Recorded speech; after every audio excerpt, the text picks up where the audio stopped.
Видеоны қорықпай аяғына дейін көре аласың ба? Көре алсаң сыйлық бар досым. Бұл оқиғаны менің досымның атынан айтамын. Алиса қалыпты өмір сүрді. Құрбыларымен ойнайтын, күнделік жазатын, мектепте оқитын. Оның ата-анасы ең қарапайым еңбекқор адамдар болатын. Ата-анасы керемет адамдар еді. Бәрі жақсы болды. Одан кейін ол пайда болды. Алиса оны бірінші рет саябақта көргенін айтты. Ол құрбысымен әткеншекте отырғанда байқаған. Ол алыстан қарап тұрды. Бірақ Алиса оның өзіне қарап тұрғанын байқады.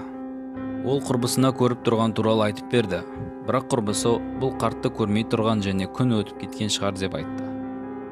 Ол ғайып болды. Арада уақыттар өтті. Ол кез келген уақытта пайда бола беріп және оған үлкен сары көздермен қарап тұратын. Күн сайын ол жақындай түсті. Бұл Алисаны одан сайын қорқытты. Содан кейін ол оны барлық жерде аңдай бастады. Оны достарының ешқайсысы көрмейтін, ата-анасы да ештеңе көрмейтін.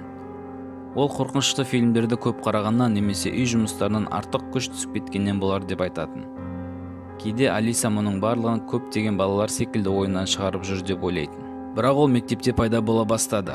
Ол соңғы партада отырып және оған қарап отыратын. Тіркеліп көріп кет. Ол оны қатты қорқытты. Алиса тынығып демала алмады. Ол метро вагонында отырып үйге келе жатты. Әлгі құбыжық барлық жерде болды және күн сайын ол жақындай түскенін сезетін. Бір апта бұрын Алиса оны үйінде көрді. Ол төбеде отырды. Оның қорқынышты сақалды басы, ұзын шіріген тістері және үлкен сары көздері оған жыпылықтамай қарап тұрып, және ол өзінің қорқынышты күлімсіреуін де тоқтатпады. Алиса есінен адастым деп ойлайтын. Алиса күн өткен сайын нашар ұйықтап әлсірей берді.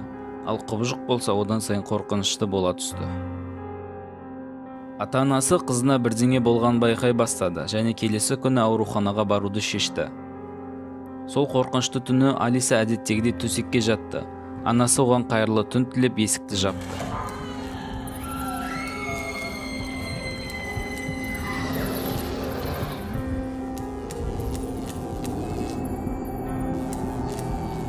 Сол кезде Алиса есінен танып қалды.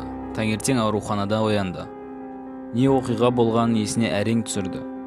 Көз алдында ата-анасы мен дәрігер тұрды. Анасы жылап тұрды, ал әкесі оны қатты құшақтап тұрғанын көрді. Алиса өте жаман нәрсе болғанын түсінді. Оған диагноз қойылды. Бұл қатерлі ісік болды. Күн сайын ол оған әлгі шал сияқты жақындай берді. Әр нәрселер елестеуі де күшейе түсті. Олар емделуге асыға кірісті және бір ай өткен соң дәрігер оларды қуантты. Анализдері жақсы болып, емделуден кейін әлсірегені басылып, қатерлі ісік ауруы басыла бастады. Қайта ауруды толықтай жеңе алатындай